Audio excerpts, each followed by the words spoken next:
Morning students. Video के इस lecture में हम बाल महाभारत के विषय में एक परिचय देंगे। ठीक, कि बाल महाभारत है क्या, इसमें किस बारे में बताया गया है और ये हमारी एनसीईआरटी के बुक में या आपके कोर्स में इसका क्यों इंट्रोड्यूस किया गया है, क्यों पढ़ाने की बात की गई है।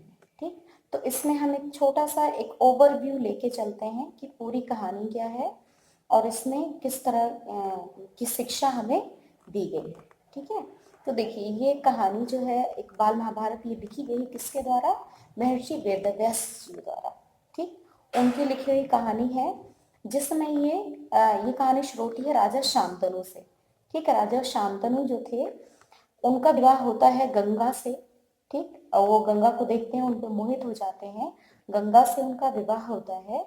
और उसके बाद क्या होता है कि गंगा जो है, गंगा इस शर्त पे विवाह करती हैं कि मैं विवाह तो करूंगी लेकिन मेरी एक शर्त है कि मैं चाहे जो भी करूं आप कोई सवाल नहीं करेंगे, आप कुछ भी मुझसे नहीं पूछेंगे। ठीक, और राजा शांतनु इस बात को मान जाते हैं।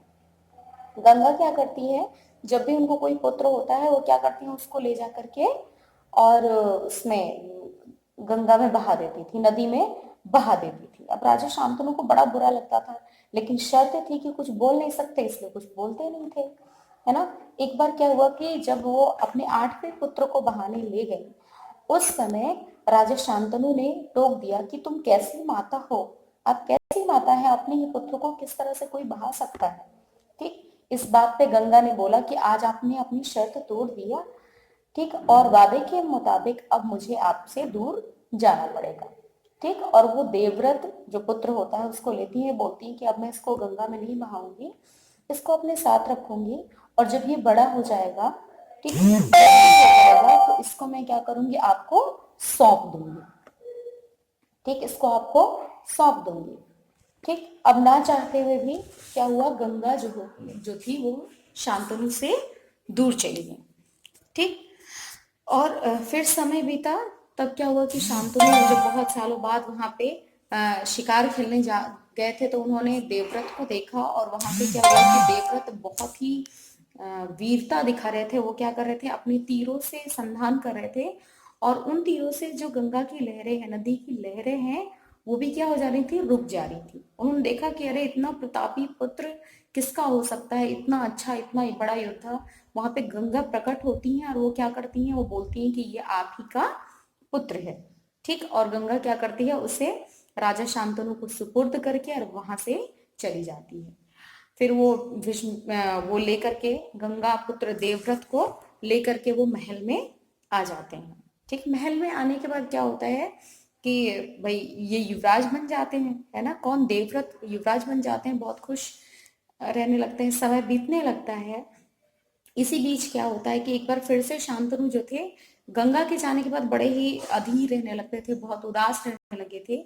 एक बार वो ऐसे ही समुद्र के किनारे गए और वहां पे उन्होंने एक तरुणी को देखा। एक तरुणी मतलब कि कम उम्र की एक महिला थी, उसको देखा और ये देखे तो उसको देखते ही रह गए, वो बहुत ही खूबसूरत थी। ठीक है, उसका नाम था सत्यवती। अब ये सत्यवती पे मोहित हो गए। ठीक, इस उससे विवाह करने की इच्छा रखी।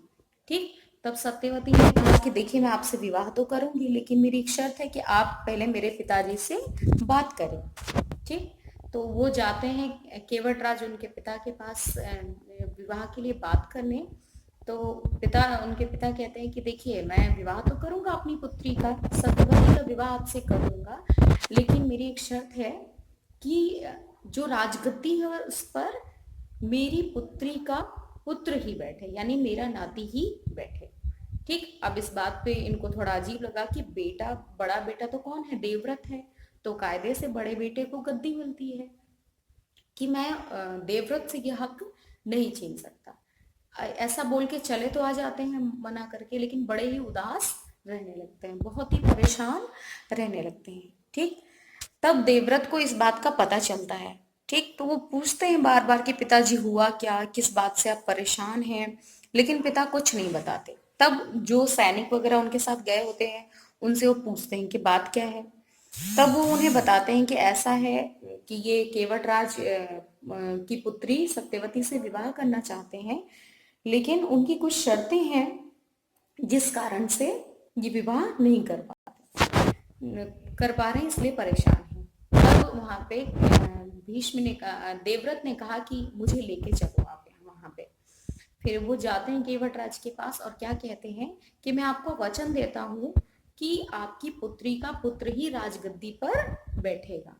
ठीक, कि कृपया करके, अब देखो आज के समय में अगर ऐसी बात होती है तो बहुत ही अजीब लगता है ना। यानी पास्ट में क्या क्या चीजें हो चुकी है ना जो हम सोच भी नहीं सकते।